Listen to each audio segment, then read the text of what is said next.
Hello students, my self Hussain. तो आज की इस वीडियो में हम लोग देखने वाले हैं कि हम लोग किस तरीके से एजेक्स के थ्रू डेटा को इंसर्ट करवा सकते हैं अपने MySQL डेटाबेस के अंदर, और PHP का हम यूज़ करेंगे, साथ PHP एजेक्स का यूज़ करते हुए जो है हम अपने डेटा को इंसर्ट करवाएंगे डेटाबेस के अंदर। तो चलते हैं अपने जो प्रोजेक्ट की तरफ है। सबसे पहले जो है htdocs के अंदर आ जाते हैं और उसके बाद यहाँ पर जो है मैं एक न्यू फोल्डर बना लेता हूँ। न्यू प्रोजेक्ट हम बना रहे हैं, सही है। उसके बाद यहाँ पर एजेक्स नाम का एक फोल्डर यहाँ पे आप लोग देख सकते हैं बन चुका है, ठीक है। अब इसके बाद आप लोग जो है इसको VS कोड में आप लोग सिंपल ओपन करने के लिए CMD के अंदर जाकर इसको सिंपल जो है अपने VS कोड में ओपन कर लेना है। उसके बाद यहाँ पर मैं जो है यहाँ पर कुछ फाइलें वगैरह यहाँ पर बना लेता हूँ, जैसे कि फर्स्ट index.php होगी, सही है। उसके बाद हमारे पास इंडेक्स पे जितनी भी हमारी जो होंगी रिकॉर्ड्स वगैरह होंगे वो आ रहे होंगे, सही है।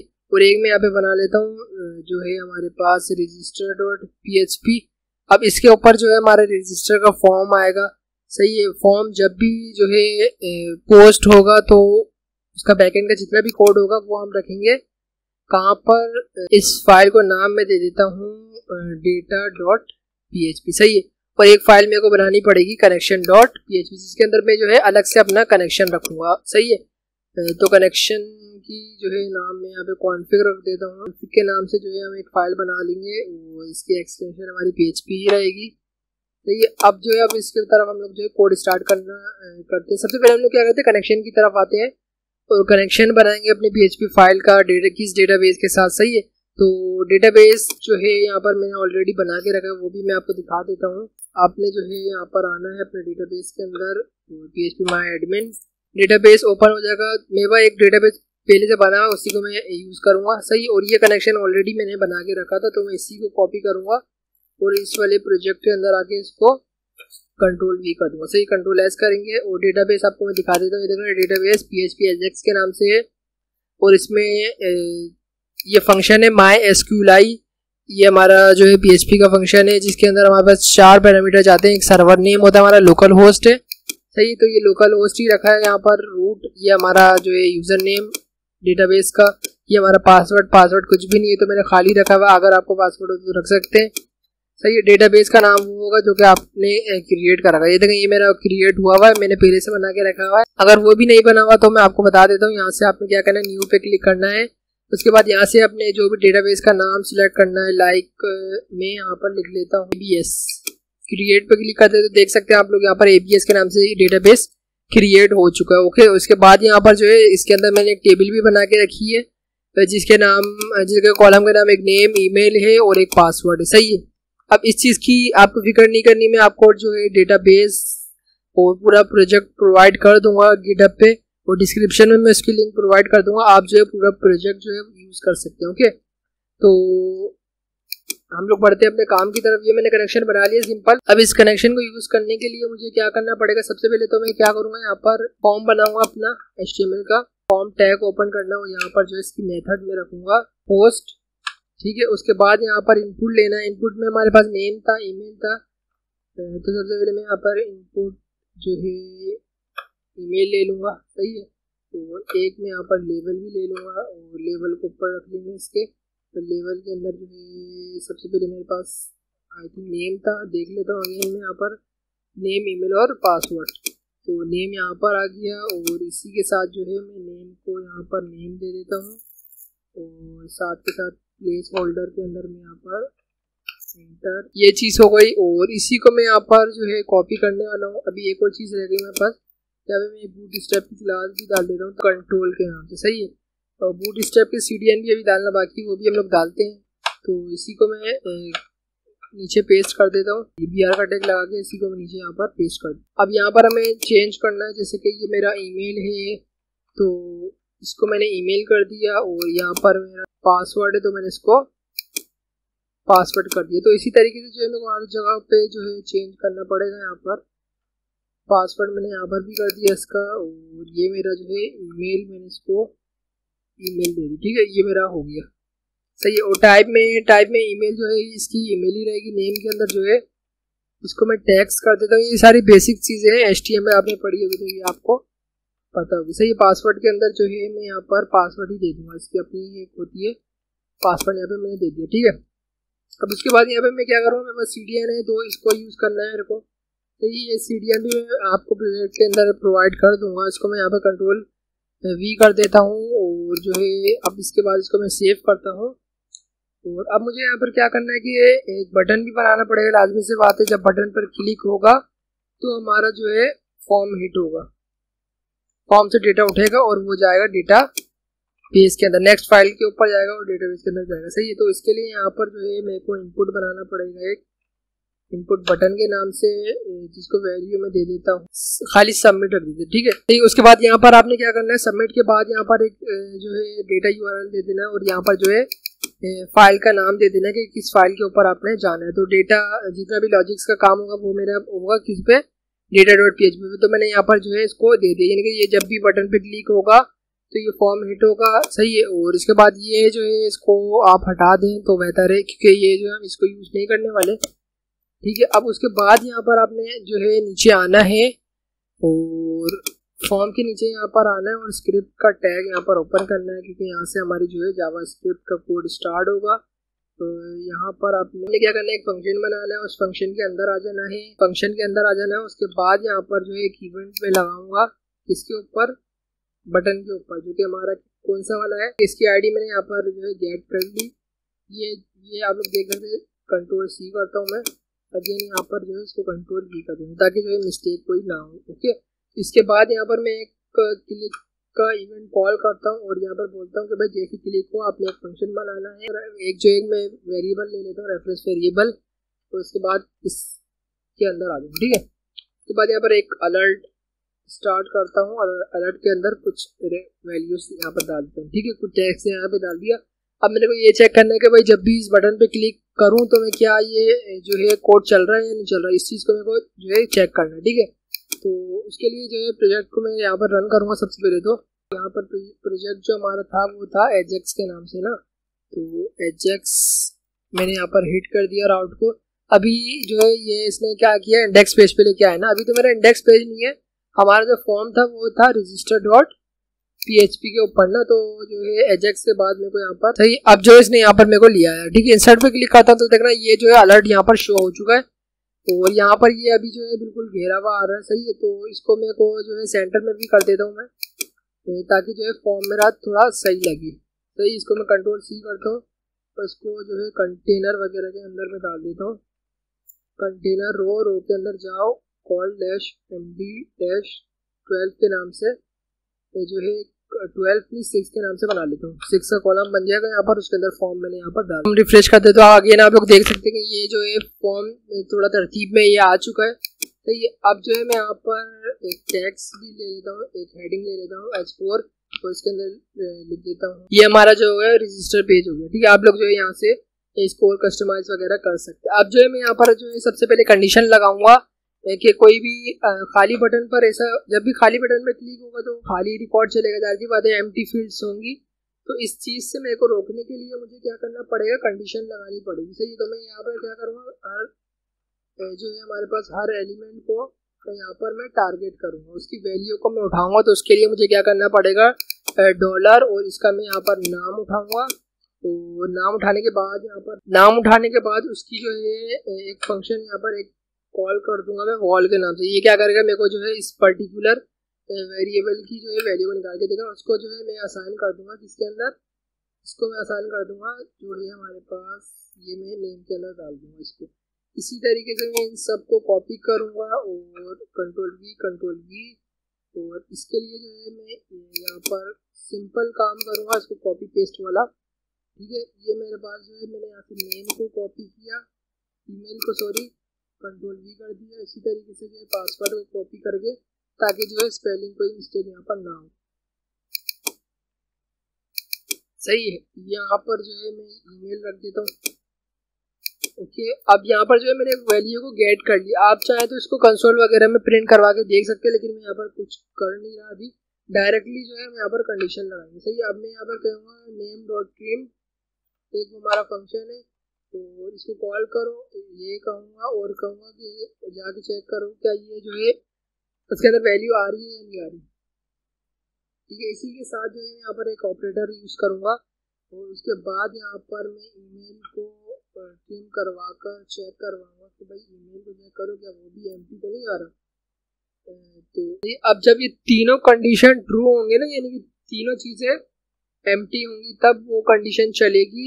और अब कंडीशन में क्या करना है, मेरे को मैसेज शो करवाना, ठीक है। अब मैं मैसेज शो नहीं करवाऊंगा, मैं क्या करूँगा भाई इसको हाईलाइट कर दो। आप ये जो बॉक्स है ना इसको हाईलाइट कर दो। तो उसके लिए मैं जो एक CSS की फाइल यहाँ पर बना style.css की फाइल यहाँ पर होगी, और मैं सिंपल यहाँ पर जो है गेट के नाम से मैंने एक क्लास यहाँ पर कॉल करवाई है, और इसको मैं दे देता हूँ भाई, इसको मैंने को देना है बैकग्राउंड तो नहीं देना है, इसको मेरे को बॉर्डर देना है। इसको मैं दे देता हूँ बॉर्डर, और बॉर्डर कलर जो होगा बॉर्डर रेडियस 2 पिक्सल का दूंगा, और ये रेडियस जो होगा हमारा इसको मैं कर दूंगा सॉलिड। सही है। अब अगर जो है इसको कंट्रोल S करता हूँ, और जो है इसको मैं यहाँ पर आकर इंक्लूड करवाऊंगा register.php के अंदर। के लिए लिंक का टैग हमारे पास ओपन करना पड़ेगा, यहाँ पे लिंक। सही। और style.css ऑटोमेटिक यहाँ पर कॉल हो चुकी है, ठीक है। अब मेरे को क्या करना है कि जब भी ये चीज़ें एम्प्टी हो, आपने आना है कंडीशन के अंदर, और आपने क्या करना है किसी पर्टिकुलर जो है नेम के ऊपर ना, इसी को मैं कॉपी करता हूँ। अगेन ऐसा करते हैं, यहीं पे लिख लेता हूँ कोड को। मैं कहूँगा कि भाई जैसी जो है कोई एलिमेंट खाली हो, सपोज करे नेम अगर एम्प्टी मिला इसको, तो मैं करूँगा भाई नेम एम्प्टी अगर आपको मिले तो आप जाओ नेम के अंदर ऐड क्लास कर दो। ये जो हमने CSS के अंदर बनाई है, इसको मैं यहाँ से सिंपल कॉपी करूँगा, Ctrl+C, और यहाँ पर इसको मैं Ctrl+V कर दूँगा, ठीक है। इसी तरीके से मैं इन सबको कॉपी पेस्ट वाला काम करूँगा यहाँ पर, और यहाँ पर खाली बाकी चीज़ें वही रहेंगी। यहाँ पर खाली जो है ये मेरे पास ईमेल हो जाएगा, पासवर्ड हो जाएगा, ठीक है। Ctrl+S करते हैं, और एल्स की सूरत में यहाँ पर मैं अलर्ट शो करवा देता हूँ चेकिंग के लिए। सही। Ctrl+S करते हैं, रिफ्रेश करके चेक करते हैं। इंसर्ट पे क्लिक करता हूँ, तो अभी यहाँ पर मेरे पास कुछ भी नहीं हो रहा है। कुछ डेटा डाल के देखते हैं, तो अलर्ट यहाँ पर अभी अलर्ट भी नहीं आ रहा है। यहाँ पे देख लेते हैं क्या वजह है। अच्छा, तो एक मिस्टेक हो गई हमारे से, ठीक है। वैल्यू नहीं आ रही थी, वो इस वजह से नहीं आ रही थी कि हमने एक जगह पे ना, अभी देखें हमने यहाँ पर, आप देख सकते हैं कि हमने कॉल किया है यहाँ पर हैश। अब हैश जो है वो आईडी को रिप्रेजेंट कर रहा होता है, तो जो है हमने यहाँ पर सारे सब जगह नेम दिया हुआ है ना। तो अब हमें करना क्या होगा, क्योंकि अब जो है वैल्यू उसके पास आ नहीं रही, इसी के साथ में जो है इसके नेम को क्या करूँगा, आईडी को डाल दूंगा, ठीक है। क्योंकि हम नीचे जो कॉल करवा रहे हैं ना, वैल्यू जितनी भी हम नीचे से उठा रहे हैं वो आ रही है आईडी के उससे। तो आईडी के ऊपर हमने दी हुई है, तो आईडी हमें देना लाजमी है, क्योंकि हम आईडी के बिहाफ पे वैल्यूज को उठा रहे हैं। इसको मैं रिफ्रेश करता हूँ, अगेन इंसर्ट पे क्लिक करते हैं, कुछ रिकॉर्ड जो है यहाँ पर इंसर्ट करने की कोशिश करते हैं। तो ये अलर्ट यहाँ पर आ चुका, ठीक है। अलर्ट यहाँ पे आ चुका, लेकिन यहाँ पर हमारे पास बॉक्स जो है वो यहाँ पर जो है हाईलाइट नहीं हो रहा, क्योंकि हमने यहाँ पर कंडीशन लगाई है ना, अगर जैसे इन तीनों में से कोई भी फील्ड जो है एम्प्टी होगी, अब आपने इस कंडीशन को चलाते हुए क्या करना है, ऐड क्लास कर देना है इसके ऊपर, ठीक है। तो यहाँ पर आपने जो है एक और चीज़ ऐड करनी है, हैश साइन, और इसी के साथ हम रिफ्रेश करते हैं, इंसर्ट पे क्लिक करता हूँ, तो आप लोग देख सकते हैं कि ये जो है हाईलाइट हो चुकी है। और अगर हाईलाइट होने के बाद जब यहाँ पर कुछ मैं डेटा डालता हूँ और इंसर्ट पे क्लिक करता हूँ, तो ये मेरे पास हो चुका, ठीक है। अब यहाँ पे आप लोग एक और चीज़ कर सकते हैं, इवेंट लिस्टर की प्रेस की डाउन वाला भी लगा सकते हैं, जिससे कि सपोज मैंने यहाँ पर इंसर्ट पे क्लिक किया, अभी देखो सारे हाईलाइट हो चुके हैं। अब मैं इसके अंदर कुछ डाल रहा हूँ, सही है, मैं बाहर, लेकिन अब जो है ये अभी भी हाईलाइट हुआ हुआ, ये यहाँ पर रिमूव नहीं हुआ हुआ। तो इस सूरत में आप लोग इसके ऊपर एक की डाउन का होता है, मतलब की अप और की डाउन का इवेंट होता है jQuery का, वो आप लोग जो है इसको यूज करके आप लोग लगा सकते हैं। वो आई होप कि आप लोग खुद लगा लेंगे, गूगल के ऊपर आप सर्च कर लेना, सही है। अब मेरे को क्या करना है कि भाई जब भी रिकॉर्ड मिल जाए ना इनपुट के अंदर, सपोज करें मिल गया रिकॉर्ड, इसके अंदर कुछ डाल दिया मेरे यूजर ने, इंसर्ट पे क्लिक किया, ठीक है। अभी इसको मेरे को रिमूव भी तो करना है, तो मैं इसलिए इसको यहाँ से रिमूव कर दूंगा, सही है। वही चीज़ होगी, बस यहाँ पर क्लास जो होगी हमारे पास, रिमूव क्लास के नाम से कॉल करवाना है मेरे को, सही है। ये मेरे पास रिमूव क्लास के नाम से मैंने कॉल करवा दिया। अब जब मैं सेट करता हूँ एरर आएगा, कुछ डाल दूंगा, सही है। तो क्या होगा, ये जितनी भी रेडनेस होगी ये यहाँ से चली जाएगी, और उसके बाद जो है यहाँ पर इस कंडीशन के अंदर आ जाएगा, ठीक है। अब इस कंडीशन के अंदर जो है मेरे को एजेक्स का कोड करना है, उसके लिए क्या करना है, $.ajax करके मेरे को जो है इसके अंदर आ जाना है। सबसे पहले जो है मेरे को यहाँ पर URL देना है, ठीक है। URL के अंदर मुझे क्या देना है, बटन को टारगेट करना है। ऊपर जो मैंने बटन बनाया था ना, आप लोग देख सकते हैं, अगेन मैं आपको बता देता हूँ, पर जब हमने यहाँ पर इस बटन को डेटा डॉट यूआरएल कहा था ना कि भाई आपने जाना है बैकएंड का कोड लेने डेटा डॉट पीएचपी के ऊपर, ठीक है। अब डेटा डॉट पीएचपी किस बटन के ऊपर दिया हुआ हमने, इस बटन के ऊपर, तो इस बटन के थ्रू जो है मैं यहाँ पर इसको बता दूंगा कि भाई आपको यहाँ से मिलेगा, यहाँ पे आपने कॉमा देना है, मेथड पोस्ट रहेगा, उसके बाद यहाँ पर डेटा लिखना है आपने, सही है। अब डेटा के अंदर आपने क्या करना है कि हमारे पास जितने भी जो है नेम वगैरह हैं, जितने भी वैल्यूज आ रही है उनको वहां पर असाइन कर देना। ये आपको जो है नेम के अंदर नेम को असाइन कर देना है। ऊपर आप देख सकते हैं वेरिएबल आपने बनाया था नेम के नाम से, ईमेल के नाम से और पासवर्ड के। अब क्या होगा, नेम उठ के आ जाएगा इधर, ये इसकी की है, ये इसकी वैल्यू है, सही है, ये इसकी की है, ये वैल्यू। अब ये जो की है ना, ये काम आएगी हमारे पास कहाँ पर, डेटा डॉट पीएचपी के ऊपर, ठीक है। अब इसी तरीके से ये वैल्यू हम वहां पर गेट करेंगे, किस तरीके से गेट करेंगे बताऊंगा आपको। उसके बाद मैंने यहाँ पर कहा है कि भाई सक्सेस फंक्शन बनाया है और इसके अंदर एक जो है पैरामीटर दे दिया डेटा। अब डेटा क्या है, डेटा जितना भी हमारे पास इस वाली फाइल से डेटा रिटर्न होके आएगा ना डेटा डॉट पीएचपी के ऊपर से, वो आके कहाँ पर स्टोर होगा, वो आएगा इधर, और इस वेरिएबल के थ्रू जो है हम देख सकते हैं कि भाई क्या इनपुट वहां से, क्या जो है हमारे पास रिटर्न यहाँ से मिल रहा है, डेटा हमारे पास इंसर्ट हो रहा है या नहीं हो रहा, सही है। अब ये जो है इसको मैं अभी यहाँ पर कमेंट कर देता हूँ, ठीक है। अभी जो है इसको मैं कंट्रोल एस करके रिफ्रेश करते हैं यहाँ पर, और यहाँ पर मैं कुछ डाल के देखता हूँ, और यहाँ पर हम लोग इंसर्ट करते हैं, ठीक है। अभी तो कुछ नहीं हुआ क्योंकि हमने कुछ काम ही नहीं किया है। अब हम लोग चलते हैं अपने दूसरे पेज की तरफ। उससे भी पहले मैं यहाँ पर ऐसा करता हूँ, यहाँ पर जो है मेरे पास मेथड नहीं आएगा, यहाँ पर मेरे पास टाइप आएगी जो कि हमारे पास पोस्ट होगी, ओके। और कंट्रोल एस करते हैं। अब हम लोग पढ़ते हैं अपने यहाँ पर डेटा डॉट पीएचपी के ऊपर। सबसे पहले यहाँ पर मेरे को PHP का टैग ओपन क्लोज करना पड़ेगा, और उसके बाद यहाँ पर सबसे पहले जो है डेटाबेस के अंदर डेटा को क्या करवाना है, इंसर्ट। तो इसके लिए जो है कनेक्शन का होना यहाँ पर लाजमी है। तो यहाँ पर मैं यहाँ पर अपनी कॉन्फिग को यहाँ पर इंक्लूड करवा लूँगा। उसके बाद यहाँ पर एक कंडीशन लगेगी डॉलर सेट के नाम से, डॉलर सेट चेक करो कि डॉलर पोस्ट के अंदर कोई डेटा आ रहा है आपको। उसके बाद यहाँ पर आपने क्या करना है, डॉलर नेम के नाम से एक वेरिएबल बनाना है। उसके बाद यहाँ पर डॉलर पोस्ट को कॉल करना है, क्योंकि वहाँ पर हमारे पास जितना भी डेटा आ रहा है वो पोस्ट फॉर्म में आ रहा है, और यहाँ पर नेम आपने लिख देना है, सही है। अब ये नेम वही है जो हमने वहाँ पर की एंड वैल्यू पेयर में दिया था।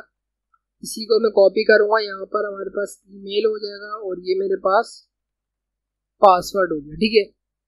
तो इसी के साथ जो है मैं यहाँ पर इसको पासवर्ड कर दूंगा, और यहाँ पर जो है मेरे पास ईमेल हो जाएगा, एंड देन वो जो है ऊपर वाला हमारे पास वैसे ही रहेगा यहाँ पर, ठीक है। तो सबसे पहले यहाँ पर मैं करूँगा क्या, और यहाँ पर जो है मेरे पास इंसर्ट की क्यूरी चलेगी। तो यहाँ पर इंसर्ट लिखूंगा सबसे पहले, ये नेम वगैरह वो सारी उसी का कॉलम वगैरह यहाँ पर ऑलरेडी मैंने यहाँ पर रखे हुए, ठीक है। उसके बाद यहाँ पर एक वेरिएबल बनाऊंगा मैं यहाँ पर डॉलर रिजल्ट के नाम से RES लिख देता हूँ। उसके बाद यहाँ पर एक फंक्शन है हमारा MySQLi अंडरस्कोर क्यूरी के नाम, ठीक है। उसके बाद यहाँ पर कनेक्शन का हमारे पास वेरिएबल आता है कॉन का नाम से, और ये कॉन का वेरिएबल वही है जो हमारे पास कॉन्फिग फाइल के अंदर होता है। इस वेरिएबल के अंदर पूरा कनेक्शन आके स्टोर हो रहा होता है, जो कि हम यहाँ यूज़ कर रहे हैं। उसके बाद यहाँ पर second parameter SQL dollar SQL जो हमारे पास ऊपर वेरिएबल बना हुआ है क्यूरी का, ठीक है। अब इसके बाद यहाँ पर मैं क्या करूँगा, कंडीशन लगाऊंगा RES चेक करो कि RES जो है ट्रू है, यानी डेटा यहाँ पर सक्सेसफुली हो चुका है इंसर्ट। अदरवाइज अगर नहीं हुआ तो यहाँ पर आपने करना है एक मैसेज यहाँ पर शो करवा देना, ठीक है। और वो मैसेज क्या होगा, तो इसी तरीके से मैं यहाँ पर दे दूंगा मैसेज, यहाँ पे कह दूंगा कि भाई आपने इंसर्ट सक्सेस, सही है। कंट्रोल एस करते हैं। उसके बाद यहाँ पर अगेन मैं इस फाइल के अंदर आ जाता हूँ, डेटा के अंदर यहाँ पर ऑलरेडी थे कॉन्फिग में, तो यहाँ से रजिस्टर के अंदर आ जाएंगे। उसके बाद यहाँ पर मैं कंसोल वाले को कमेंट आउट कर देता हूँ, ताकि जितना भी रिजल्ट होगा वो इस डेटा के अंदर आएगा, और डेटा के अंदर से आके कंसोल में प्रिंट हो जाएगा, ताकि मेरे को पता लग जाए कोई एरर वगैरह तो नहीं आ रहा ना। तो रिफ्रेश यहाँ पर मैं करता हूँ, यहाँ पर मैं नेम डाल देता हूँ, ईमेल और पासवर्ड के अंदर डाल देता हूँ पासवर्ड। इंसर्ट पे क्लिक करते हैं, फिर कंसोल में जाकर चेक करते हैं। तो कंसोल के अंदर यहाँ पर एक एरर देखने को मिल रहा है, dollar submit data is not function. तो है ये सबमिट क्या है चेक कर लेते हैं हम लोग, क्या मसला आ रहा है। सबमिट बिजली इसका आ रहा है, तो यहाँ पर जो है हम लोग डॉलर लगाना भूल गए, तो यहाँ पे सिंपल डॉलर को लगा देना, कंट्रोल एस करेंगे, रिफ्रेश करते हैं अगेन। एक रिकॉर्ड इंसर्ट करवाते हैं। यहाँ पर हम लोग जैसे कि यहाँ पर लिखता हूँ और यहाँ पर हम लोग पासवर्ड वगैरह डालते हैं, इंसर्ट पे क्लिक करते हैं तो यहाँ पर जो है देख सकते हैं हम लोग इंसर्ट सक्सेस का मैसेज आ रहा है। उसके बाद और जो है एक वार्निंग आ रही है undefined variable dollar full name, और मैं डेटाबेस के अंदर डेटा चेक भी कर लेता हूँ यहाँ पर डेटा आया नहीं आया। डेटा यहाँ पर आ चुका है लेकिन पासवर्ड के अंदर आप लोग देख सकते कुछ भी नहीं आया यहाँ पर। तो पासवर्ड हम लोग देखते क्यों नहीं आया वहाँ पर। यहाँ पर मैंने पासवर्ड असाइन तो किया है और डेटा के पासवर्ड को मैंने यहाँ पर गेट किया और इस वेरिएबल के अंदर डाला है, और इस वेरिएबल को मैंने आई थिंक यहाँ पर कॉल करवाने में थोड़ा मसला है क्योंकि स्पेलिंग मिस्टेक हो गई। देखिए यहाँ पर डबल एस आ रहा है पासवर्ड के अंदर और ऊपर सिंगल आ रहा है, ठीक है। तो मैं यहाँ पर ये इसको इजीली डाल देता हूँ और उसके बाद यहाँ पर हम लोग जो है आके रिफ्रेश करते हैं पेज को, और पेज को रिफ्रेश करने के बाद यहाँ पर मैं जो है अगेन रिकॉर्ड्स यहाँ पे डालने की कोशिश करता हूँ। आप जो है गौर करना कि पेज यहाँ पर रीलोड नहीं हो रहा क्योंकि हम एजेक्स यूज कर रहे हैं ना। तो ये देख सकते हैं मैं अगेन यहाँ पर क्लिक करता हूँ तो ये दूसरा रिकॉर्ड जा रहा है और ये देखें ये यहाँ पर रिकॉर्ड इजीली आ चुका है यहाँ पर, ठीक है। तो आई होप कि आप लोग को समझ में आ गया होगा किस तरीके से जो है हम लोग एजेक्स का काम एजेक्स के थ्रू जो है डेटा को इंसर्ट करवा रहे हैं अपने डेटाबेस के अंदर। सिंपल काम हुआ हुआ है, ठीक है। यहाँ पर मैंने खाली एक छोटा सा फॉर्म बनाया है, उनको आईडी असाइन किए ताकि उन आईडी के थ्रू में उन पर्टिकुलर इनपुट्स की वैल्यू को उठाऊं, और यहाँ पर मैंने एक बटन बनाया और बटन के अंदर यहाँ पर डेटा यूआरएल दे दिया कि भाई जब भी इस बटन पर क्लिक हो तो आपने उस पेज पर जाना है data.php के ऊपर, ठीक है। उसके बाद मैंने यहाँ पर बोला है कि भाई document.ready फंक्शन जैसी रेडी हो, यानी कि जब भी पेज रिफ्रेश और यूजर आए पेज के ऊपर और ठीक है उसके बाद तब ही नीचे का कोड रन करना, ठीक है। तो उसके बाद मैंने एक बटन बनाया था सबमिट नाम का, उस पर मैंने एक बोला कि भाई जब भी क्लिक हो तो आपने एक फंक्शन बनाना है, रेफरेंस वेरिएबल यहाँ पे डाल दिया। उसके बाद यहाँ पे प्रीवेंट डिफॉल्ट ये जो है हमारे पास इसको मैंने कॉल करवाया। उसके बाद मैंने तमाम इनपुट्स की वैल्यू को उठाकर इनके एक वेरिएबल्स के अंदर स्टोर करवा दिया। उसके बाद सिंपल मैंने कंडीशन लगाई है और एक ही कंडीशन के अंदर सबको मैंने चेक करवा लिया कि भाई सारे देखो कि भाई सारे अगर जो है इनपुट्स एम्प्टी आ रहे हैं तब आपने क्या करना है कि ये रेड की क्लास जो है एक्टिव कर देनी है उनके ऊपर। ये क्लास एक्टिव होने के बाद जो है ये कंडीशन लग जाएगी इस पर। अदरवाइज अगर जैसे कुछ आगे डेटा तो ये एल्स पार्ट चलेगा, उसके बाद ये रिक्वेस्ट हिट होगी, ये कंडीशन रिमूव होगी, रेड जो कलर वो मैंने लगाया था एजेक्स की यहाँ से रिक्वेस्ट हिट होगी, टाइप पोस्ट रखी है, यूआरएल जो हमने जो बटन के ऊपर रखा था तो हमने मेरे बटन को यहाँ पे कॉल करवाया और data.url यानी कि आपको यूआरएल बटन से मिलेगा। डेटा के अंदर मैंने 3 वैल्यू को इंसर्ट करवाना था, तीनों वेरिएबल की एंड वैल्यू पीएल में दिया। उसके बाद यहाँ से मैंने कॉमा लगाया सक्सेस, यानी कि ये जब भी रिजल्ट सक्सेस हो जाए ना इंसर्ट हो जाए डेटा तो जब भी ये आएगा तो इस फंक्शन को यहाँ पर चला देगा, ठीक है। और कंसोल के अंदर मैंने सिंपल रिजल्ट को प्रिंट करवा दिया। आप चाहे तो यहाँ पर एक मैसेज भी प्रिंट करवा सकते हैं। सपोज मैं यहाँ पर एक पी का टैग बना लेता हूँ, उसको जो है मैं आईडी यहाँ पर दे देता हूँ, आईडी में दे देता हूँ मैसेज के नाम से, ठीक है। इसी को मैं कंट्रोल सी करता हूँ। उसके बाद यहाँ पर आकर मैं इसको कमेंट आउट कर देता हूँ और यहाँ पर इसको मैं पेस्ट कर देता हूँ, ठीक है। और इसी के साथ में यहाँ पर मैसेज है ना तो मैं इसको यहाँ पर क्लास एक दे देता हूँ txt हाइफन जो कि हमारा डेंजर हो गया, ठीक है। अब आईडी यहाँ पर आ गई। अब ऑटोमेटिक क्या होगा कि भाई जब भी डेटा इंसर्ट होगा इस वेरिएबल के अंदर इस पी के टैग के अंदर टैक्स जो है आ जाएगा, ठीक है। अब ये टैक्स कौन सा होगा, यही डेटा के अंदर जो हमें ऊपर से मिलेगा। मैं यहाँ पर अगेन डेटा कोई डाल के देखता हूँ, ईमेल पासवर्ड सही है। अभी देख रहे जितना भी हमें वहाँ से रिकॉर्ड मिला था ना, जितना भी मैसेज आया था वो यहाँ पर प्रिंट हो गया, ठीक है। अभी तो हमें एक्स्ट्रा इन चीज़ों की जरूरत नहीं है, मेरे को तो खाली बस ये देखना है कि भाई इंसर्ट सक्सेस। अब यहाँ पर वार्निंग आ रही है अनडिफाइंड वेरिएबल डॉलर नेम। इस कंडीशन को इस एरर को रिमूव करने के लिए हम लोग चलते हैं अनडिफाइंड डॉलर नेम को, ये जो है पहचान नहीं पा रहा है, तो इसलिए जो है मैं यहाँ पर इसलिए नहीं पहचान पा रहा क्योंकि ये है ही नहीं ना भाई, मैंने यहाँ पर गलत दे दिया था, मिस्टेक हो गई थी। इसको मैं यहाँ से नेम दे दूँगा, ठीक है। अगेन रीचेकिंग कर लेते हैं, नेम ईमेल और पासवर्ड कंट्रोल एस करते हैं, बाहर आ जाते हैं, रिफ्रेश करता हूँ। यहाँ पर अगेन डेटा डालने की कोशिश करते हैं। आप देखें, आप लोग देख सकते हैं यहाँ पर लिखा हुआ आ गया इंसर्ट सक्सेस और यहाँ पर पेज रिफ्रेश नहीं हुआ और यहाँ पर डेटा आई थिंक आ चुके, बहुत सारे आ चुके हैं यहाँ पर डेटा। अभी ये 17वां आ चुका है यहाँ पर 17 आईडी। अगेन मैं इस पर इंसर्ट करवाता हूँ, जो है यहाँ पर इंसर्ट हो चुका है, ये आ चुका है, ठीक है। अब ये जो ऊपर के डेटा इसमें कोई नेम आपको देख सकते हैं, वो नेम जो है अनडिफाइंड, तो इस वजह से नेम इंसर्ट नहीं हो रहा था, तो ये इस वजह से नेम यहाँ पर आया नहीं। ठीक है, आप मजीद इसके ऊपर काम कर सकते हैं, इसको इम्प्रूव कर सकते हैं कि भाई जब भी डेटा इंसर्ट हो यहाँ पर तब जाके चेक करोगे कि पहले यूज़र पहले से रजिस्टर तो नहीं है। सही है, तो ये काम जो है लॉगिन और रजिस्टर वाले सेक्शन में होगा। ये हम लोग आगे की वीडियोस में इंशाल्लाह बनाएंगे ज़रूर। तो नेक्स्ट वीडियो में मिलते हैं, नेक्स्ट वीडियो में हम लोग जो है नए टॉपिक के साथ मिलते हैं। तब तक के लिए अपना ख्याल रखना, अल्लाह हाफिज़।